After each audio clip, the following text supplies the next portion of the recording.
महाराजांच्या 395व्या जयंतीचं औचित्य साधून या कार्यक्रमाचं आयोजन होते। मान्यवरांचं मनपूर्वक स्वागत। मी माय भारतच्या स्वयंसेवकांना विनंती करतो, आपण महाराष्ट्र राज्याचे मुख्यमंत्री नामदार देवेंद्रजी फडणवीस साहेब यांचं स्वागतपर सन्मान करावा।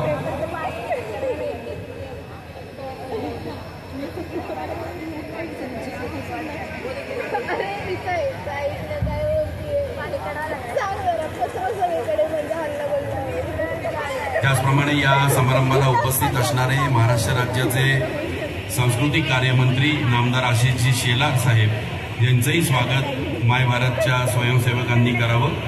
पुस्तक आणि मावळा स्वराज्य पट या एका अभिनव खेळाचा पट भेट मान्यवरांना देण्यात येतोय। धन्यवाद। यानंतर स्वराज्य स्थापन करून पूर्ण भारताला त्या हिंदवी स्वराज्याने व्यापलं, ही छत्रपती शिवाजी महाराजांनी या भारताला दिलेली देण होती। आणि म्हणूनच छत्रपती शिवराय हे आमचे आराध्य दैवत आहे, पण ते केवळ एक लढवय्ये नेते म्हणून नाही, एक उत्तम राज्यकर्ते म्हणून देखील छत्रपती शिवराय हे आमचे आराध्य दैवत आहे।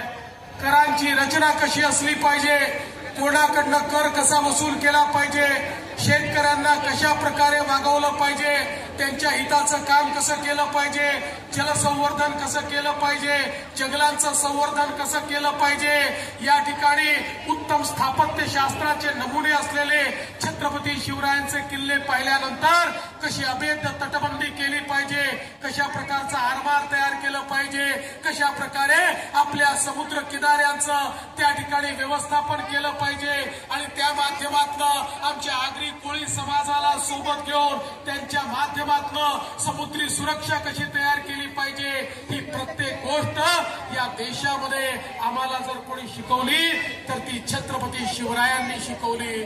आणि म्हणूनच देशाचे प्रधानमंत्री माननीय नरेंद्र मोदीजींनी छत्रपती शिवरायांचे 12 किल्ले हे युनेस्कोचे जागतिक वारसा केंद्र म्हणून ठरावे याकरता नॉमिनेट केलेले आहेत आणि लवकरच त्याला मान्यता मिळाल्यानंतर हे 12 किल्ले जागतिक वारसा स्थळ होणार आहेत। आज आपण जी यात्रा या ठिकाणी करतो आहे त्या यात्रेच्या पाठीमागचं उद्दिष्टच हे आहे की छत्रपतींनी दिलेला विचार 18 पगड जातींना सोबत घेऊन सामान्य माणसाच्या कल्याणाकरता विचार, महिलांच्या कल्याणाकरता विचार, महिलांच्या सन्मानाकरता विचार, जो विचार छत्रपतींनी मांडला तोच विचार आम्ही देखील या ठिकाणी आमच्या जीवनामध्ये अंगीकारणार आहोत। हा संकल्प घेण्याची ही यात्रा आहे।